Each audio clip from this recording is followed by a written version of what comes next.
And, a lot of it's happened organically from having some great people here that brought their friends, brought people they know, helped recruit other people. And as we sit right now, we're over 100 people. You mentioned we have 2 offices in New Jersey. We actually just this week hired a few folks. We're opening up an office in Phoenix as well. Here we go. Have you ever wondered how successful architecture, engineering, and construction companies scale their business? Or have you ever wanted guidance on how to get more growth, wealth, and freedom from your AEC company? Well, then you're in luck. Hi, I'm Will Forat. And I'm Justin Nagel, and we're your podcast hosts. We interview successful AEC business leaders to learn how they use people, process, and technology to scale their businesses. So sit back and get ready to learn from the industry's best. This is Building Scale. Hey listeners, it's Will here. Our mission is to help the AEC industry protect itself by making technology easy. If you've ever listened to our show, then you know that the 3 pillars of scaling a business are people, process, and technology. So if you suspect technology is your weak link, then book a call with us to see where we can help maximize your company's IT and cybersecurity strategy. Just go to buildingscale.net/help. Today's guest is Bill Mandara, who is the CEO and co-owner of Mancini Duffy. Bill is an industry veteran with 25 plus years of experience and has worked on notable projects like the TSX Broadway project, Peloton, Pier 17, Arlo Nomad Hotel, Brooklyn Army Terminal, and Boqueria. He's transformed Mancini from a traditional architecture firm to a tech-driven design studio and focuses on new building design and adaptive reuse of existing buildings. This includes leading the complex TSX Broadway project, which is a 2.5 billion with a B, 550,000 square feet project in Times Square, including lifting the century-old Palace Theater approximately 30 feet. Mancini Duffy is a national firm, design firm with a 100-plus-year-old history and a tech-forward approach, specializing in architecture, planning, and interior design. They're headquartered in New York City with the regional offices in Millbourne and Red Bank, New Jersey. And with all that said, Bill, welcome to the show. Thanks for having me. Yeah, I love New York. I've only been there once, and I immediately said, I live in Chicago. What do I need to go to New York for? It's the same shit. But no, I disagree. I walked out of Penn Station, and I was like, holy shit. It was immediately different for me, so I'm jealous that you get to experience that much more often than I do, certainly. But yeah, that's my New York story. There you go. It might smell a little different. Yeah. It is the same shit, but it smells a little different in New York. Grid system it's and like a little bit of planning. A little bit of planning, for sure. 50 years into the future, right? Yeah. Right on. No, totally. So yeah, I said all these cool things about you, but tell us the real story. How'd you get in construction? How'd you get connected and become the leader at Mancini Duffy with Christian? Yeah, sure. So came from a long line of people in the construction industry. My great-grandfather came over here in a boat from Sicily, with no nickels in his pocket, was a laborer. Grandfather was a mason contractor. My dad was a general contractor. So it's, kind of the next logical approach. I would literally, as a kid, go to work with my dad and my grandfather, and they would tell me, this is what we do. You should be the other one who tells us what to do. And it just kind of happened like that. So it wasn't, I have 2 sons, as I was mentioning, we were talking offline before, and both of them kind of had to go through a little bit of a journey to figure out what they want to do. I didn't, and it was good and bad. It was good because I'd watched some of my friends struggle with what they were going to do, and I was like, oh, I know what I'm going to do. So it was kind of easy. I didn't have to think about that. I could focus on other things. So that's how I got into going to architectural school. After college, I worked at a small firm for about 10 or 12 years. From there, I left for another opportunity to basically run an office with a friend of mine who would be my partner for a larger company. That went well until, if you've seen the movie The Big Short, you know what happened. So that company did a lot of work for financial clients, and yeah, that did not go so well. fast forward a few years, Mancini Duffy actually bought that firm and acquired it. I came along with it. They said, hey, okay, great. You got this little cool office in Jersey. We're going to grow the crap out of it, and we're going to have fun, and it's going to be awesome, and this is a great future for you. And the first 5 months we did well. We made a little modest profit. The 1 month, I think we lost about $150, and they said, bye-bye. Killed the office. Cutthroat, man. Yeah, Jeez. it was bad. We still had like 3 years left on the lease, too, and they just would rather pay the lease with nobody in there. But at any rate, they killed that, offered us jobs in the city, which I was not too jazzed about. You seem to have a much better affinity for than I did at the time for New York City. Again, I 5 grew up days here. compared to No, years it's fine. in the city, It's probably fine. very different. It's for me, it was more of the headache of going in and out. I went to college in the city in 1990, which was it was a bit of a scene. But at the same point, I had my kids were in grammar school. I had a pretty nice setup where I had this office that was 5 minutes from my house. I could roll out of bed, take a shower, be in the office a half hour later. I could stay in the office till 7:30 at night, get all my stuff done, and then still be at home in time to have dinner with my family. I was able to scooch out and go to my kids' little concerts and teacher conferences and all that stuff, and endeavor to be a pretty good dad. And then all that was kind of over. I'd have to go to the city. So I wasn't too thrilled about that. So I had a little bit of a chip on my shoulder when I came here. In fairness to them, to the previous regime at Mancini Duffy, they let me work from home because most of my work was in New Jersey, and they were, pretty fair. They're like, why are you going to come here just to go to meetings here or go that? So I did that, and I still got to spend some time with my kids, which was great. Just to be clear, I think back then it wasn't called work from home. I think it was called telecommuting. I think was the terminology. I don't even know what it was called. For me, it was just like I was ahead of my time. I had a little office with a computer and a decent internet connection in my house. But at any rate, it wasn't so bad, and it was good because there was a lot of nonsense I didn't like at Mancini when I got there. It was just a very corporate, buttoned-up firm. And having worked in a small office for the beginning of my career, having had my own little office where me and somebody else ran it, I was able to do what I wanted, able to come and go as I pleased. I curse a lot, unfortunately. That's unfortunately for me. trying to do better. Yeah, man after our own heart, for sure. But it was a bit of a culture shock, but I was able to kind of go into the shallow end and wade my way over there. And as time went on, and I kind of loosened up my my attitude, my crappy attitude about going into the city, I saw the firm changing. I saw, when they acquired my previous firm, it was about a total of 150 people. And it was a bit of a ham-handed acquisition, quite frankly, because my old boss didn't really tell everybody what was really going on. He told the people to whom he sold the firm one thing and told everybody else who was coming along a different thing. So everybody's kind of like, hey, okay, great. We're all gonna get raises and free pizza and BMWs. And when that didn't happen, there was a lot of people left.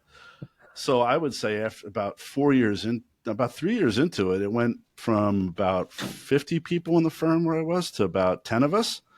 And during that time, I had also brought some people over from my first job with me to start that office. And I felt a little responsible I didn't want to just kind of flat leave them. I had a few opportunities to get out and do different things, but, there's a level of Catholic guilt of, bringing people along and then being like, all right, peace out, guys. I'm going to do something else. Hope everything works out okay.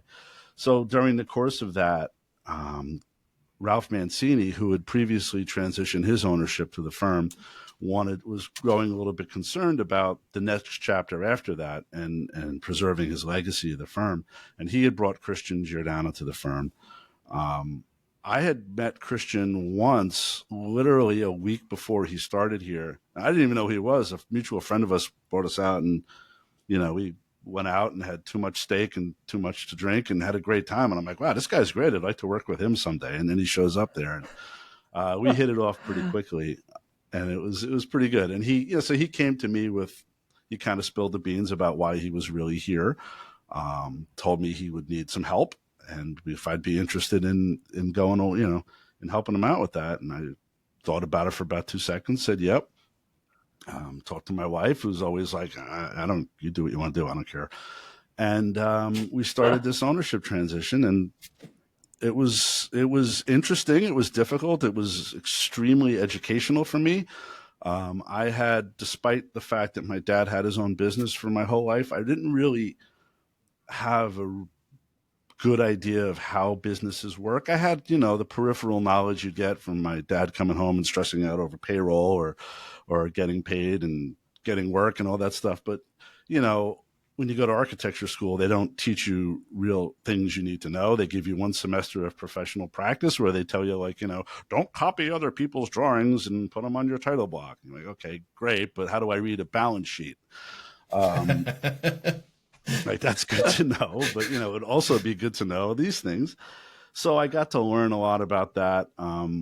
We brought in some facilitators, whether they were executive coaches, or there's another gentleman named Ted who was I believe he was the CFO of Mancini back like 10, 15 years prior. He was semi-retired. We brought him in. He showed us a lot. So we really kind of invested in ourselves in learning how to run a business. And, like I said, more than I learned in that professional practice class and 1 semester of economics, that I think I got a C-.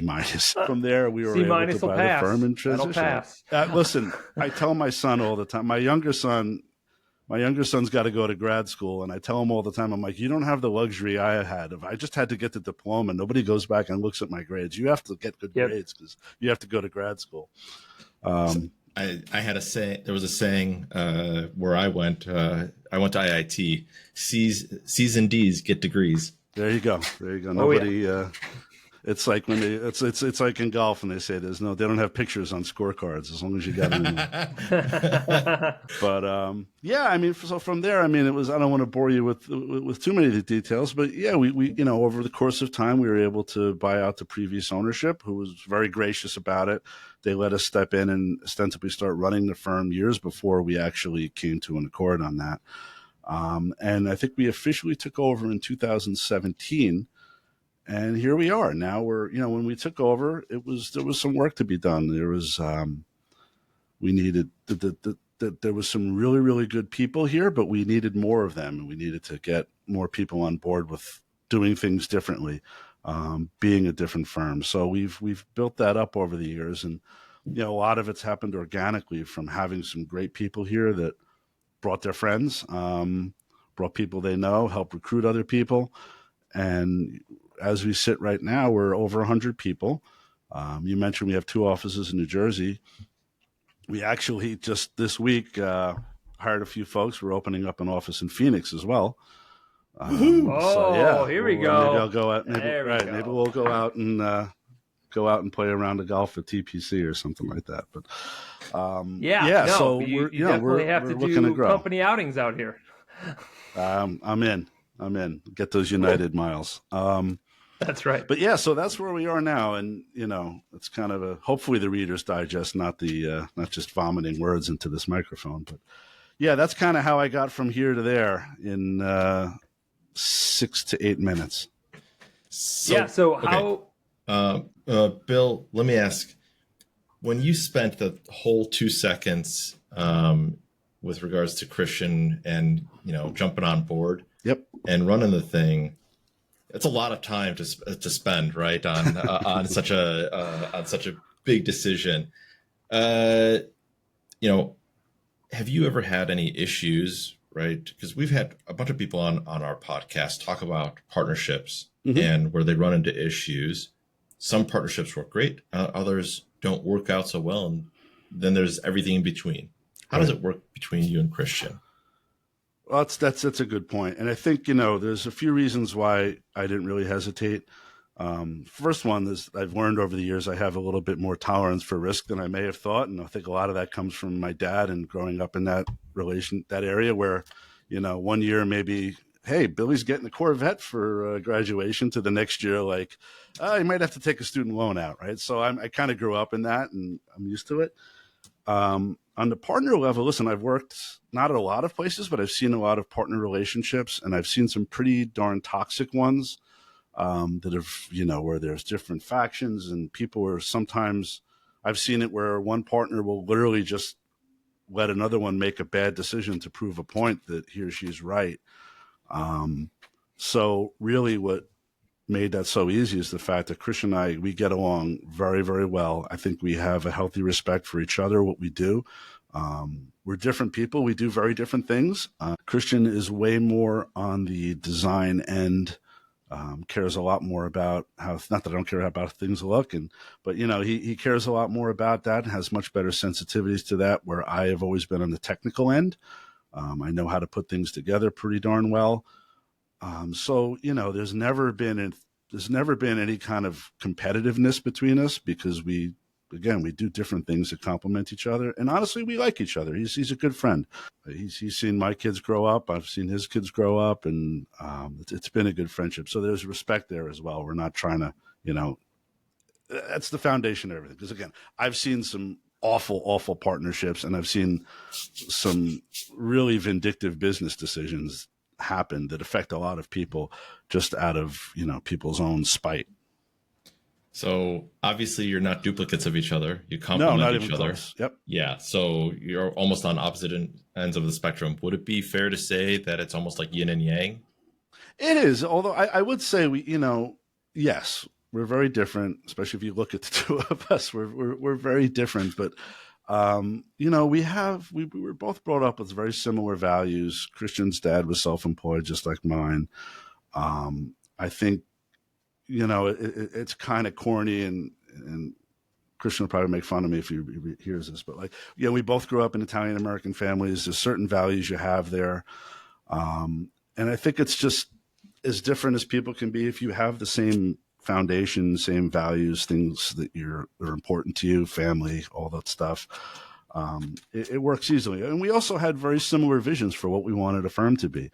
I've worked in some pretty shitty environments in my career, where I've seen a lot of, unnecessary angst, unnecessary tension, unnecessary yelling. It's not what I wanted to have. You can go two different ways. Some people will be like, well, I had to go through this, so do you. I don't agree with that. And neither did he. So we had very similar visions for what we wanted to see moving forward. So awesome that you found a partner, whether it's by chance or not, right? I'm sure there's a little bit of luck. I'm sure everything happens for a reason. That's what my mom would say. How does it, in the very few instances where there is resistance, right? Mm-hmm. Where you don't agree on something, how do you deal with each other? How do you figure it out? And to that matter, how do you deal with frustration or anger? And how does Christian deal with it? Listen, the first one, it's really simple. We have a conversation. If I think that we should, burn the desks in the middle of the office down, he's going to be like, I don't think that's a good idea, and this is why, and vice versa. I think because we have respect for each other, it's just a conversation. There's nothing else. What happens so many times, and I've seen it, and, I'm fortunate enough to be married for almost 26 years right now as well. And, you don't stay with the same person that long by adding unnecessary things to, I don't know if you want to call it conflicts or disagreements, but, if you focus on what's the thing you're disagreeing on, you can just have a conversation. It's not personal. So I think we're very good at that. And we really don't disagree all of that often. Sometimes it's silly things, but sometimes maybe there's a thing I want to do or a person I want to hire, and he might say, what, I get it, but this is why I don't think it's a good idea. And I'll be like, okay, cool, I trust your judgment, and vice versa. And I always say that if we're going to do something, and I don't mean something silly like, ordering pizza, but if we're going to make a major move, we both have to agree to it. And if one of us doesn't agree to it, we have to trust our gut and say no, because there's been times where, we've done things in the past and we've both been like, I don't know, but all right, let's try it. And 100% of the time it hasn't worked out. So I always say if one of us has a weird feeling about it, just let's just not do it. We'll move on to the next thing. I love the explanation there, and I love hearing about the partnership, that how you kind of work through things. Super cool. I'm sure we in the audience could learn a thing or two just by being a fly on the wall and listening to your conversations.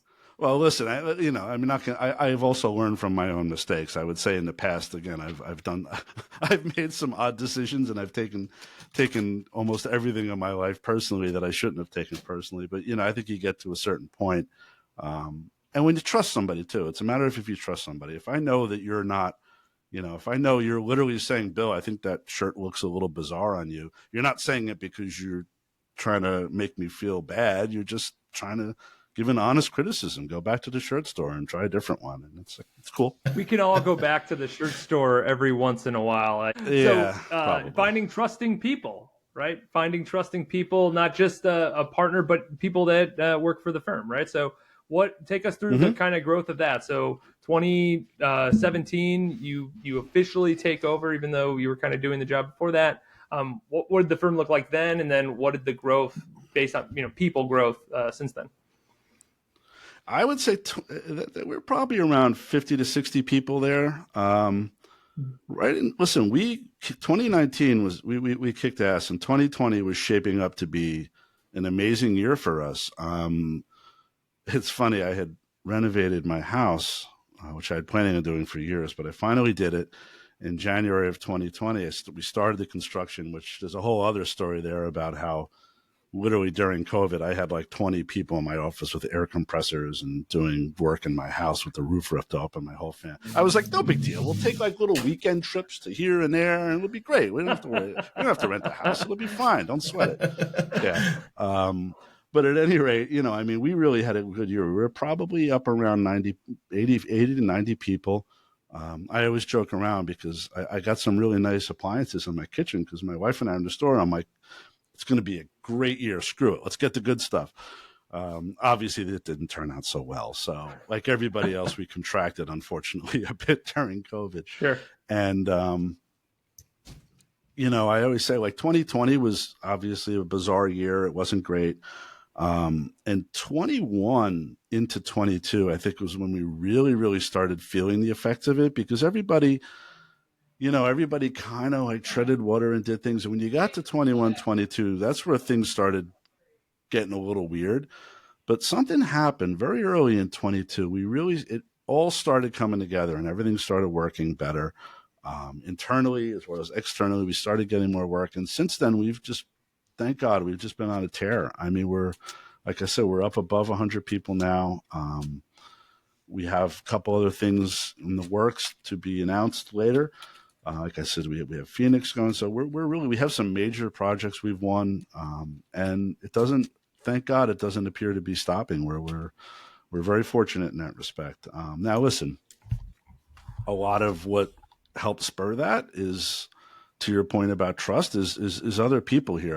In no way would I ever sit here and take credit for any of this, honestly, because it's there's so many different facets involved. Everything from the technology we have that we use, to the processes we have, to the designs we have, to the designs we've done, to the projects we've gotten, to the people we have, to the projects we've gotten from doing other projects. All of that stuff is all kind of kind of rolled down the road like a big ball of yarn, and hopefully we can continue it. So I hear a lot of growth, which is inherent when it comes to scaling. It becomes very apparent.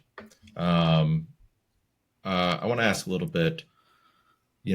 Right now, in terms of expansion, was your firm, when it was first acquired, was that the only sort of acquired firm in terms of M&A, or has there been other M&A, and is M&A part of the future of Mancini? Sure. So Mancini, my understanding, so now keep in mind, I only got there in 2011, and I always joked around in our old office, I came with the furniture. So I believe they had it. They had acquired a couple firms and everything, but by the time listen, by the time it was our, how many times can you say the word time? But when our time rolled around, that was all kind of done. So, but we have done some acquisitions over the years. One of the first things we did was we acquired a small firm in New Jersey that allowed us to open up our Millburn office, and that has turned out to be, now we have about 14 people there. That's one of our most profitable offices. In 2022, we acquired a firm called Gertler and Wente. In the 20s of people, they did a lot of healthcare work, multifamily work, and other work, and that was great for us. It worked out actually great for the gentleman who founded the firm, because they're looking to still work for a while, but wanted to make sure that, again, their legacy was preserved, their people had a place and all that. So that worked out great for us, because we were able to add on this healthcare sector that we to our book of business, which is was a completely new thing for us. I've dabbled in healthcare. I've done doctor's offices, but we certainly didn't have that credibility, and now we do. So that's been great for us. We were able to bolster our multifamily practice. Again, we've done a fair amount of it, but now we have a real solid, credible book of business that we've done, and we do that. There's different ways you can grow too. I mean, we brought on somebody 2 years ago who's an expert in life sciences. He had been at the same firm for quite some time, and it was just kind of time to move on. And he came out, and he's been growing that sector as well. And then there's just kind of the organic growth. We have a gentleman here who actually runs a Millburn office, who started doing some aviation work. I think we had an opportunity to do like a lounge or something, and he's turned that into a huge sector for us. I mean, we're doing aviation work all across the country, and potentially even in other countries as well now. That happened organically because he came to us and said, I like doing this work. I want to pursue it. And we said, okay, whatever resources we need. We did a school about 6-7 years ago, and the woman who worked on that took that again from one to another one to another one. And now we have an education group. So there's all different ways it grows. And it's important that you do it all different ways as well, because sometimes some support the other, right? Yeah. And allowing your people to be able to grow and take and run with an idea, I'd say that's fairly rare. How are you able to do that? You have to have the right people. Yes, you have to be able to trust people, and you have to give them the space to grow, but it has to be the right people. And, we're fortunate here that we've had a lot of people that have been here for a very long time, and we've, just like they've seen us grow. Some people, when they started here, I was just some, either running a bunch of projects in the studio or something, and they've seen my growth, and I've seen their growth along with it. So there's a level of trust you have that they're invested in here, and they're going to do the right thing. And if there's an issue, they're going to raise their hand and say help. So that it's really just about having the right people that you can trust. And, I've made some mistakes with some people over the years, but I think if I was playing baseball, I'd have a pretty good record. Okay. I like that. So, all right.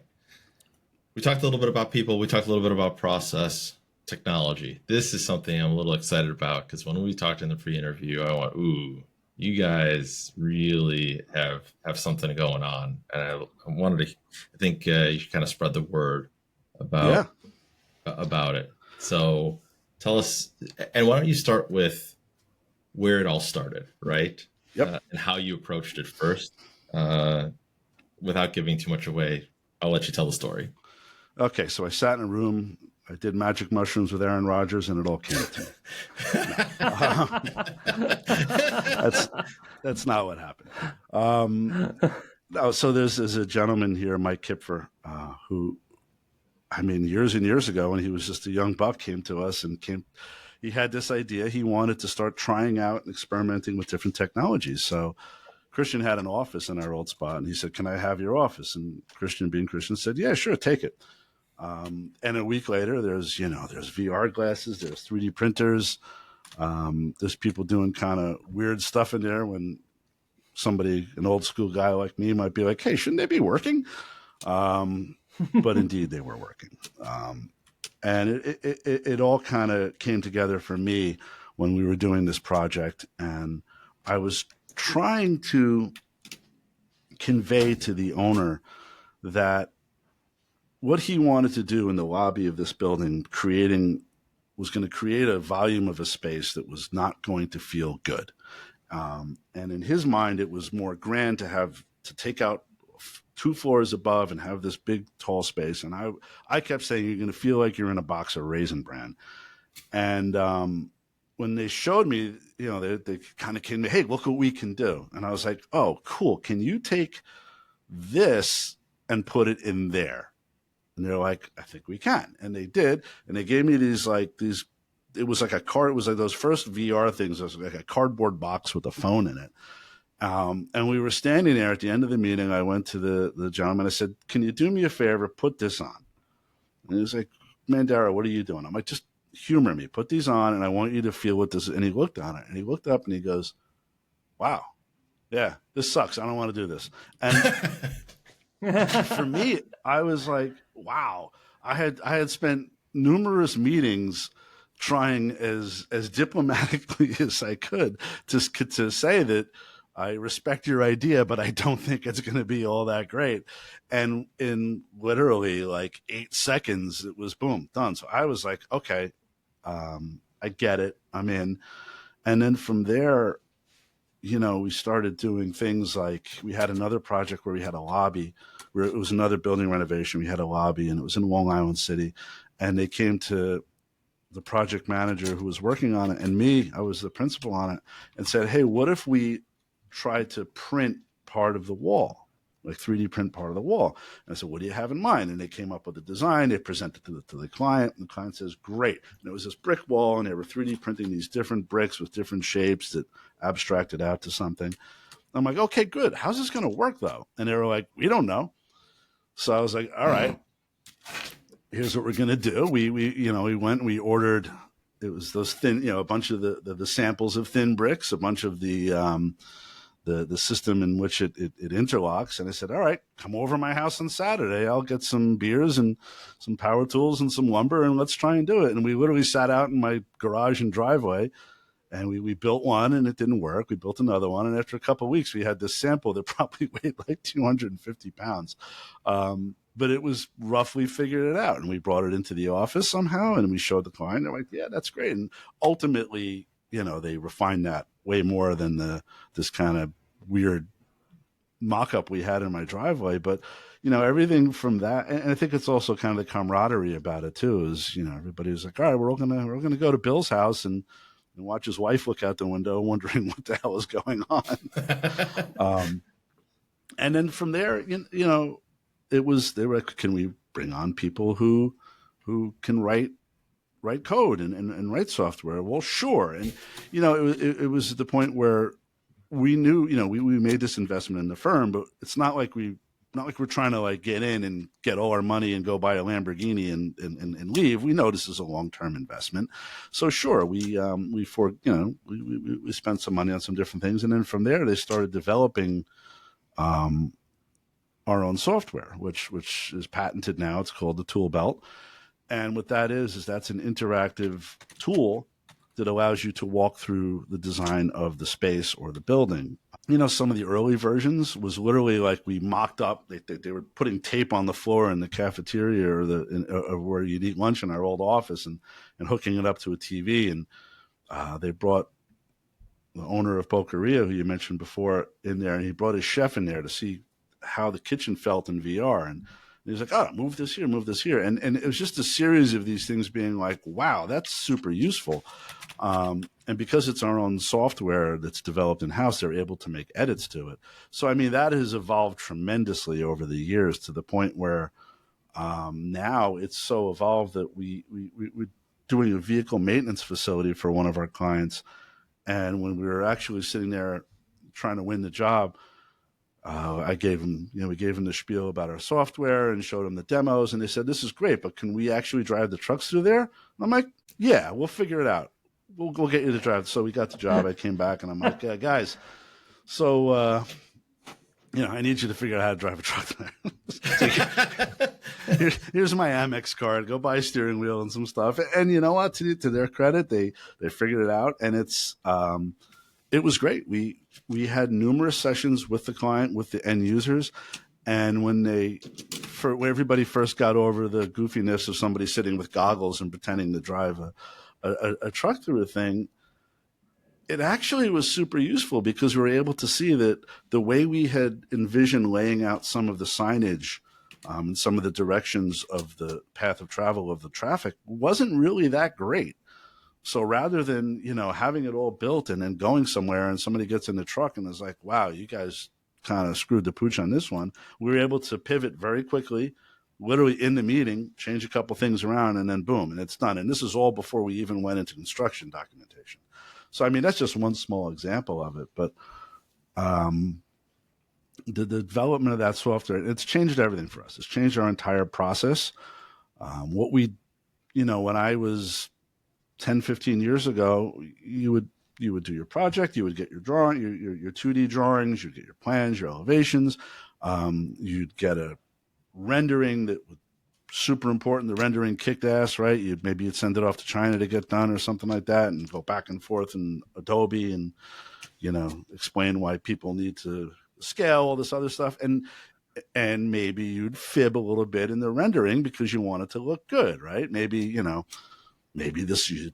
the sun to an improbable angle or something like that, so it's shown and then you'd give this package, and then you'd make sure it was spell checked, you had the right date and all that other stuff, and then you'd present the package, and you're like, I like this, I like that, but I don't like this, I don't like that, and you'd go away for 2 weeks. You'd send a rendering back to China and maybe start it back over again, and you do everything and spell check it, and then you come back and you do that over and over until you got to something where everybody likes. And then inevitably 2 years goes by and it's done, and the guy looks at the rendering, or the woman looks at the rendering and is like, hey, it doesn't quite look like that. As opposed to now, where we just bring everybody right into the process. We bring them, whether it's in our lab in VR. We have an AR version of it now where we can go right on site and people can walk on and you can switch on and say, this is what it looks like. This is how it feels. And this is what it looks like with the structure in it. This is what it looks like with the sprinkler lines in it. And, oh, hell, there's a strobe light right over there where it shouldn't be. Maybe we should move that now instead of when it's built and somebody comes in there. So there's so many things that have been a game changer for us. And I think the thing that sets us apart from some of our competitors who use it, because I can't sit here and puff my chest out and be like, we're the only ones. We're not the only ones using technology. Everybody uses technology. Everybody uses VR. Everybody's starting to use AR to a certain extent. But to us, it's literally everybody here has embraced it, and it's in everything we do. It's how we work. And it's just another tool, right? Because sometimes people will sit here and say, well, what about the design of it? Is this a trick? It's not a trick. It's just a different tool to do it. Because ultimately the design is what's important about how things look. But it's just another tool for us. And it's not the money shot, so to speak, right? It's just the process. And that is something I'm really proud of. I will tell you again, if I've had zero to do in putting it together other than saying yes and handing over my credit card and allowing and then saying yes on a few strategic hires. But I'm very grateful for all the work everybody's put into it. That's actually a good point. You're not the one that is the technical resource, right? Like not at all. I'm going to give you the dollars, but I'm not inherently going to be able to sit and code with you or even think through all of the problems that are going to come from technical builds, right? Like just like building a building, architecturing a building, right? There's inherent things that you don't know until you're in it, and then you're in it, and then you're like, oh man, this is different. How did you get through the we call it the innovation phase, right? Innovation, to Will's point, is a lot of failure, right? Like that is innovation because you have to fail to figure out how something works great. How did you kind of work through that as somebody that's not in it because it's not your expertise, as well as keep the team motivated to keep pushing on? I think there's a level of trust, right? And there's also a level of everything we've done as it came out was so cutting edge sounds corny, but like, so kind of like as it came out, it's happening. So there's a way of explaining to clients, and again, it's about not putting on airs, right? We're not going to sit here and pretend. We've never, when we've brought people in, said this is going to be 1,000% perfect and nothing's going to go wrong ever. Because honestly, that's not how it is, right? You're going to come in. This is something we just worked on. There might be a few glitches. We'll get through it. We'll get through it together, right? And most clients are fine with that, because at the end of the day, they know that you know what you're doing, and they're getting to experience a different method of project delivery. And the way, and again, it's evolved, and everything that's, if we've, here's a perfect example. Early on, we did it, and we had a building, and we walked through, and it was on the 5th floor, and it was really cool. They went and they took drones, and they mapped out everything that was outside. So, but the client kept looking out the window at the drone thing, a virtual, not the real window, and kept like walking out of the building, like boo, and then falling to his death, and it would just kill the whole thing. You'd have to restart it and start over again. Like, okay, client, please don't walk out the window. Pay attention to what this conference room looks like. And the next person would put it on and be like, oh, cool, that's outside. Woo, walk out. And so there after it. And what's good about it being our own build is that, they were able to go in there and okay, we're going to now set up whatever sequence of numbers and letters has to go in there so that you can't walk outside and, plummet to your virtual death and screw the whole thing up. So that was, that's one example of learning by it. And we tell everybody this is something that is evolving, and it's constantly evolving. Like I mentioned, the thing with the vehicle thing, that's just one evolution that came because of it. So it's different, during COVID, they had started coming up with what they call a 2-player version, right? And I said, that seems kind of neat. We were working on a project at the time when the client was overseas. I'm like, that's pretty cool. All of a sudden, that's pretty cool, to like, holy crap, this is absolutely necessary, because we want to be able to present these things. And we did, and we presented them in a manner where it was almost like playing Call of Duty, where you have your little thing walking around and you can see, oh, there's Justin walking over there in that part of it. And and it's like Madden, right? To see the little guys walking around, and you can go in there and people can scribble notes on there. They can measure, they can do all different things. So again, it's constantly evolving. And I think the fact that it is constantly evolving makes it easier to understand that everything isn't always going to be perfect. Now, I will say we haven't really had any like disastrous gaffes, because it's always been, anytime we've had a meeting or tried something new, these guys have tried it out so many times. It's been fine. I mean, I think the worst one was when they first started getting in. I went in there and I thought it was funny to throw the table out the door or something like that. But I think I somehow screwed up the thing by doing that. But otherwise, it's vetted pretty well. But again, nothing in life is perfect, and that's no exception. So you got to crack a few eggs to get an omelet, right? There you go. That's my old boss used to say.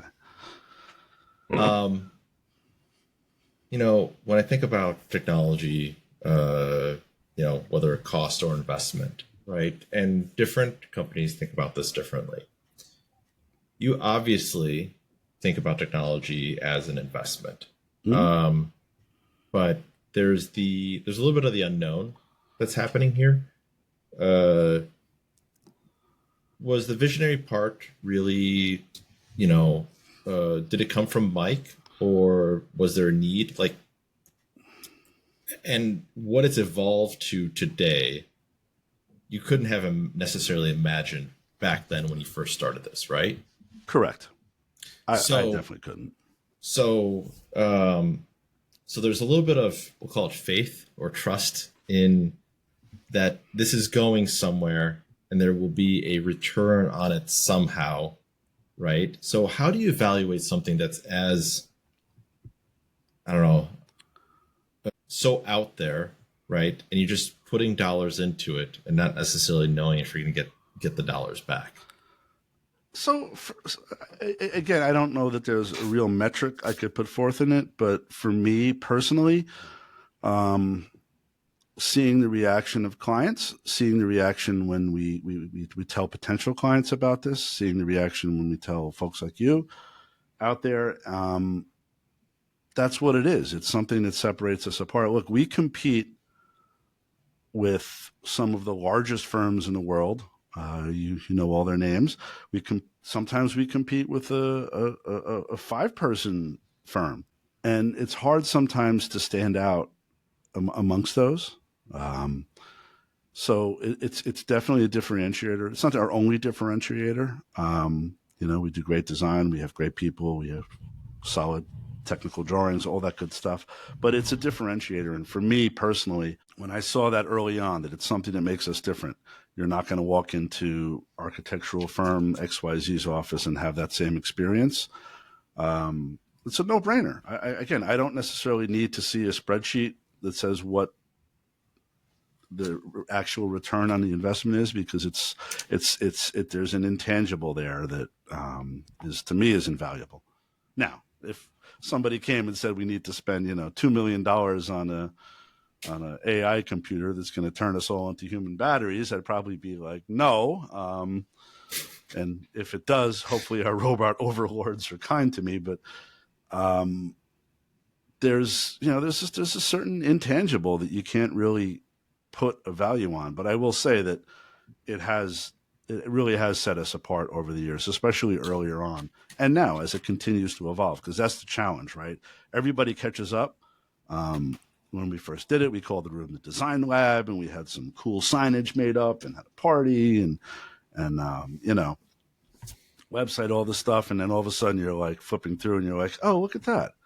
That company has a design lab.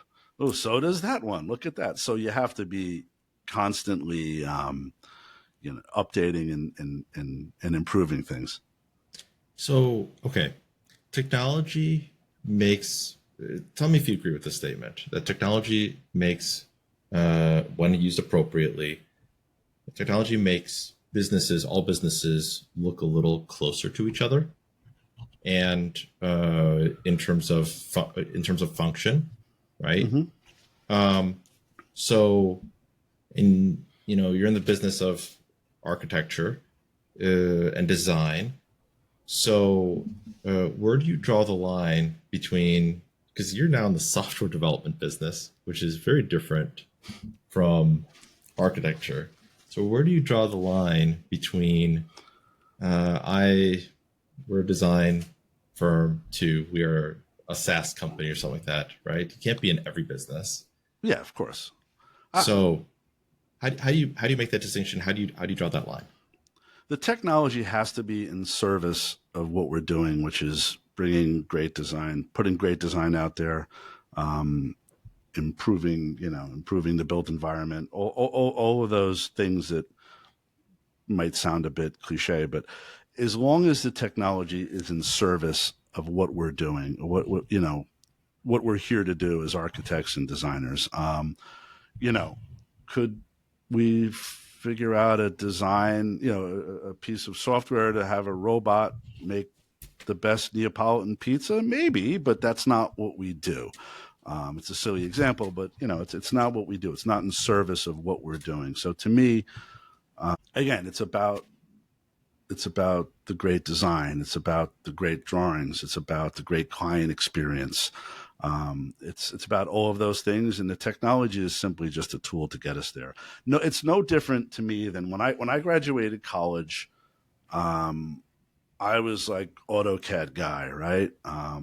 And I still am. I guarantee I could beat the shit out of anybody in AutoCAD if they just tried to use it, because I would get so much work done so quickly. It was insane. It was, and all the older guys, some of which, one guy I'm still friends with, they'd be like, you can't design on that thing. You need paper. And I'd be like, it's just another tool. And then, as Revit came into play, I went to the obligatory, when I first came to Mancini, like, you got to take a Revit class. And I sat in some house and they showed you, here, to design taught you how to draw a house somewhere, which I think I just wrote like, silly things on it to make fun of my coworker. But it became apparent to me that I was like, wow, this is the next thing. And I guess I'm going to be the guy now yelling at everybody because you should do things by hand drawing and not by that.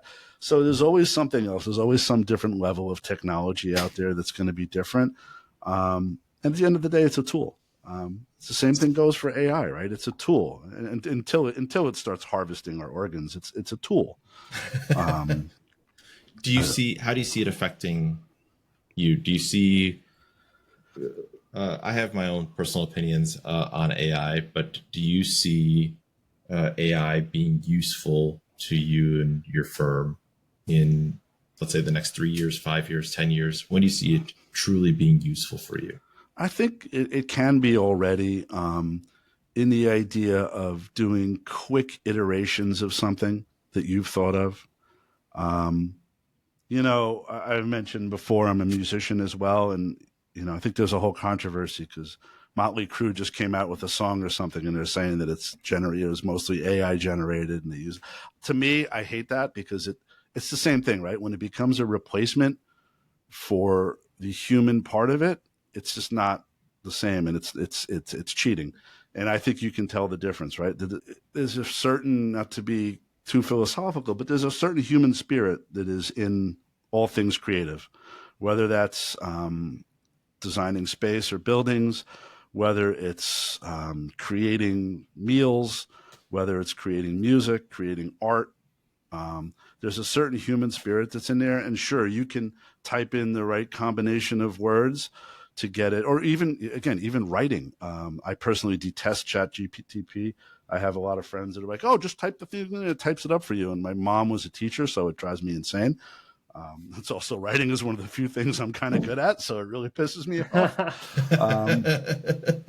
But again, but at the same point, I have no problem after I've written something to type the little button with the ABC to spell check it, right? And that's some form of that. It's a tool.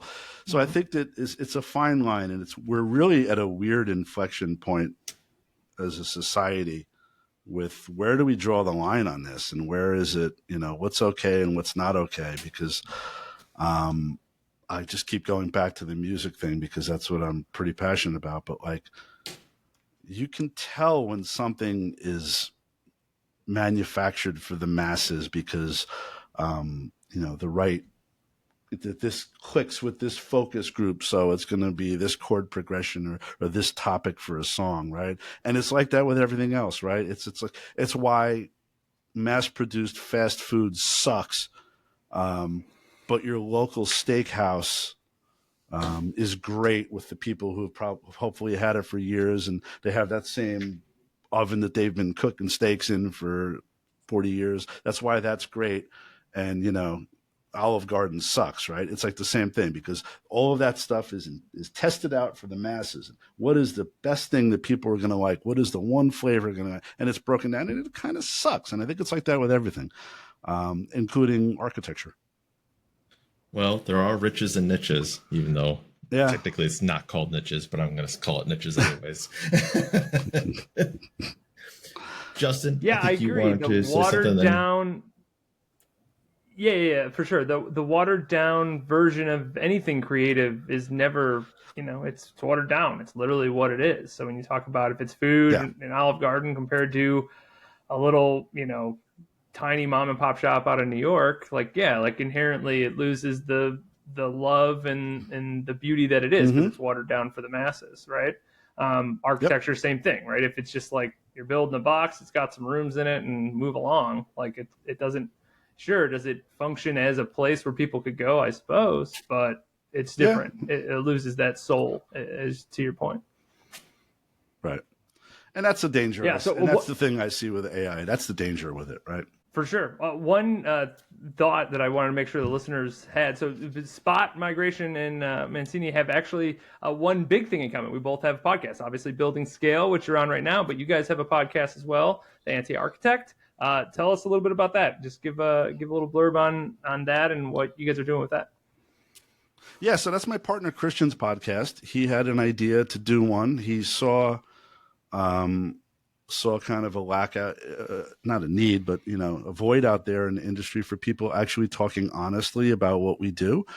Another reason Chris and I get along is we both kind of will say what's on our mind sometimes, whether you like it or not. Me a little more so, to my own detriment sometimes. But his thing is to have an honest conversation and not just sit here and talk about how great we are and how great everything, but talk about the not so great things. He has guests on all the time, and he always asks them what annoys them the most about architects, which I think is great. And I think it's good too. You get some good responses. So yeah, he started as an idea. I said, what if we did this? And it's actually become great. He's got some really killer numbers now on Spotify and Apple. He just celebrated a milestone, and I'm proud of him. He's doing a great job with it. He puts a lot of work into it. Well, love that. I love the question.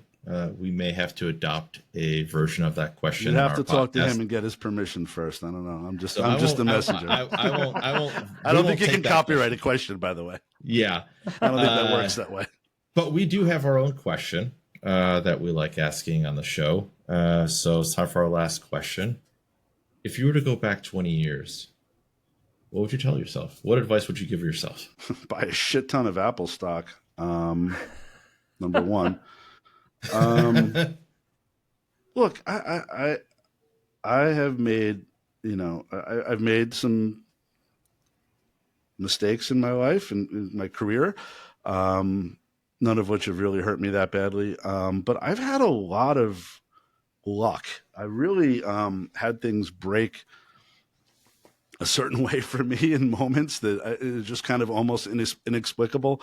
I mentioned before, I was completely bummed out. I put all my chips in the middle of the table in this firm, and it got bought out by Mancini, and turned out that was the greatest thing that could have happened to me career-wise. So I would not tell myself a damn thing about business, just because I do really, really believe everything happens for a reason.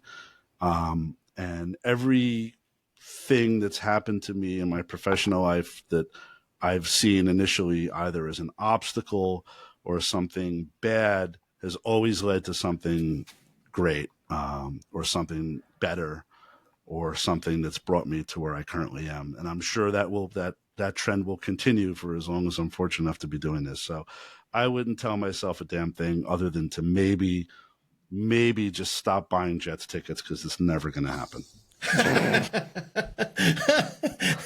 Maybe Gary Vee, when he buys the team, can turn it around. Hopefully. Anybody, please. Yeah, as Bears fans, we know your pain, so it's totally relatable. This has been awesome. You have been absolutely wonderful. If somebody want to get a hold of you, what's the best way for them to do that? Probably just shoot me an email at wmandara@manciniduffy.com. It's all on our website. That's the easiest way. Otherwise, my social medias can get a little salty sometimes, so I would I'd go the work route. All right, sounds good. We'll make sure that I put the website and everything in the show notes there, so no issue. And anything else you'd like to tell the people before we say our goodbyes? No, listen, I had a great time talking with you guys. We it was a fun conversation. So keep listening, keep up what you're doing, and lots of people listening to Building Scale, hopefully. Oh, awesome. 100%. Love and live it up now before AI turns us all into human batteries. That's a Matrix reference for those of you that live under a rock. Yeah. Yeah, spoiler alert, Will. Jesus, what is that, 30 years ago? Nonetheless, this has been a blast. Listeners, I hope you had just as good time as us. Please check out Bill and everything that he's doing out in New York and across the country as well. And until next time, adios. Adios. Thanks for listening to Building Scale. To help us reach even more people, please share this episode with a friend, a colleague, or on social media. Remember, the 3 pillars of scaling a business are people, process, and technology. And our mission is to help the AEC industry protect itself by making technology easy. So if you think your company's technology pillar could use some improvement, Book a call with us to see how we can help maximize your IT and cybersecurity strategy. Just go to buildingscale.net/help. And until next time, Keep building scale. scale.